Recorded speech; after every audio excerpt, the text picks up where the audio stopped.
Más que un carpintero, es un artículo de Manuel López, correspondiente al número 270 de la revista, En la calle recta. Casi siempre se puede encontrar algo controversial en la vida y los escritos de los grandes pensadores universales, pero con Jesús es diferente. Las ideas de Jesús son universalmente aplaudidas. Quien no se asombra de su ética, ama a tu prójimo como a ti mismo, pon la otra mejilla, vende lo que tienes y dalo a los pobres. Todo el mundo alaba tales afirmaciones y consejos, por utópicos que parezcan. Los valores morales de Jesús raramente han sido contradichos. Por el contrario, han sido una fuente de inspiración a millones de personas cristianas y no cristianas por igual. Si los cristianos solo se hubiesen referido exclusivamente a Jesús como a un gran hombre, un gran filósofo, un genio, o un profeta, no hubiera habido ningún tipo de controversia acerca de él. Jesús hubiera pasado a la historia como un santo reverenciado por todos. Pero no se trata de lo que nosotros pensamos que Jesús era, sino de quién realmente era Jesús. La controversia tiene lugar cuando los cristianos afirman que todas estas categorías mencionadas anteriormente, no son suficientes para definir a Jesús, excepto su divinidad. Jesús era Dios, Dios encarnado. El especial vínculo filial de Jesús. De acuerdo con Juan, la controversia acerca de la divinidad de Jesús comenzó durante los días de su ministerio en Palestina. Algunos insisten en que Jesús nunca proclamó su deidad, ni que su círculo íntimo se la atribuyó en ningún momento. Estos dicen que solo cuando el cristianismo se encontró bajo la influencia de la religión y filosofía griega, fue cuando se afirmó la deidad de Cristo. No podemos negar que la comprensión de la Iglesia acerca de este aspecto, se desarrolló y definió años después de su muerte. Ni tampoco negar que fue el Gran Concilio de Calcedonia, el que finalmente formuló la doctrina de la divina y humana naturaleza de Cristo, usando un vocabulario heredado más de la filosofía griega que de la Biblia. A pesar de ello, la divinidad de Jesús no es un mito piadoso inventado por cristianos del siglo II, sino una verdad teológica que ha ido tomando cuerpo y desarrollándose.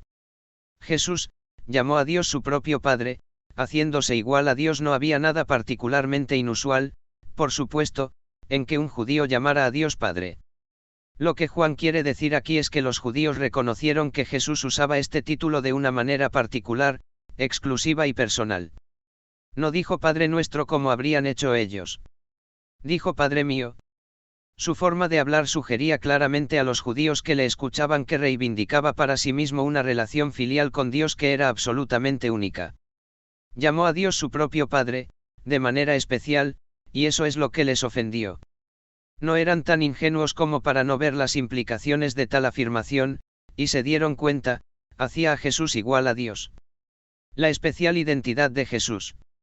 Os aseguro que el Hijo no puede hacer nada por sí mismo, solo puede hacer lo que ve hacer a su Padre, porque todo lo que hace el Padre lo hace también el Hijo. 5 y 19, en los 5 versículos siguientes descubrimos algunas de las afirmaciones más extraordinarias que jamás haya hecho ningún ser humano. Jesús dice que sus obras son obras divinas. Son una perfecta reproducción en miniatura de la actividad cósmica de Dios. Solo puede hacer lo que ve hacer a su Padre. Por eso curó en el sábado en contra de la ley judía, porque como Dios Padre no deja de sanar a las personas en sábado, tampoco Él. Jesús afirma su autoridad divina, v21, la vida y la muerte están en sus manos, nos dice, como el Padre resucita a los muertos y les da vida, así el Hijo da vida a quien quiere dársela. En efecto, las dimensiones completas de esta extraordinaria afirmación se explicitan aún más en el versículo 26. Como el Padre tiene vida en sí mismo, así ha concedido al Hijo tener vida en sí mismo. Una de las cosas más extraordinarias de Jesús es la forma en que constantemente lo encontramos diciendo a la gente que sus pecados son perdonados. Jesús como si, de hecho, tuviera el poder de declarar a los hombres inocentes o culpables ante el tribunal de la justicia de Dios, y está claro en el pasaje que esa es precisamente la autoridad que él afirmó tener.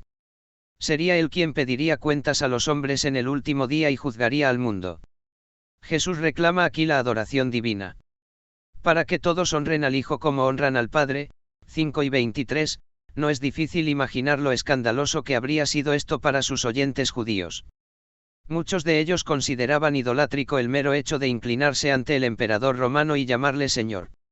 Sin embargo, Jesús insiste aquí en que los hombres lo veneren como veneran a Dios, sin hacer distinción entre ambos. De hecho, no hacerlo, dice, es en sí mismo un acto de sacrilegio y profanación. Quien no honra al Hijo no honra al Padre, que lo ha enviado. 5:23, Cristo reclamó para sí mismo el conocimiento divino, la autoridad divina y el culto divino. No es de extrañar que los judíos dijeran que se estaba haciendo igual a Dios. Si estas cosas no equivalen a una pretensión de deidad, ¿qué es lo que constituye tal pretensión? Sin embargo, lo más notable de estos versos es que no hay la menor sospecha de megalomanía en ellos. Jesús realiza una hazaña extraordinaria. Hace que sus estupendas afirmaciones suenen, para todo el mundo, como si estuviera emitiendo un modesto descargo de responsabilidad.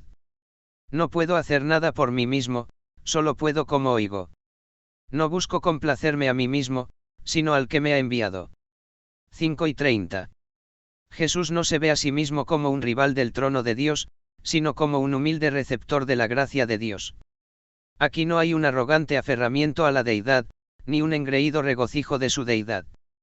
Lo que nos encontramos aquí es la deidad sujeta voluntariamente en debilidad y una humildad de corazón que rompe todos nuestros esquemas. A pesar de todas sus pretensiones y títulos divinos, aquí hay un hombre sin pretensiones, totalmente desprovisto de autoafirmación y orgullo. Un hombre contento de estar totalmente subordinado y obediente a Dios Padre. He aquí el hombre tal y como debe ser, el hombre a imagen y semejanza del Dios invisible. En una palabra, he aquí la encarnación, Dios verdadero, el hombre perfecto. He aquí la paradoja que nunca podremos resolver, 1 más 1 es igual a 1. Dos actores pero un solo papel, dos voluntades pero un solo propósito, dos personas pero una sola vida. No se trata, pues, de hacer creer que Jesús era un ser humano ordinario al que las generaciones posteriores atribuyeron la condición de divinidad. Por el contrario, según los que le conocieron, el propio Jesús hizo imposible que pudieran llegar a otra conclusión, sino a la de su divinidad.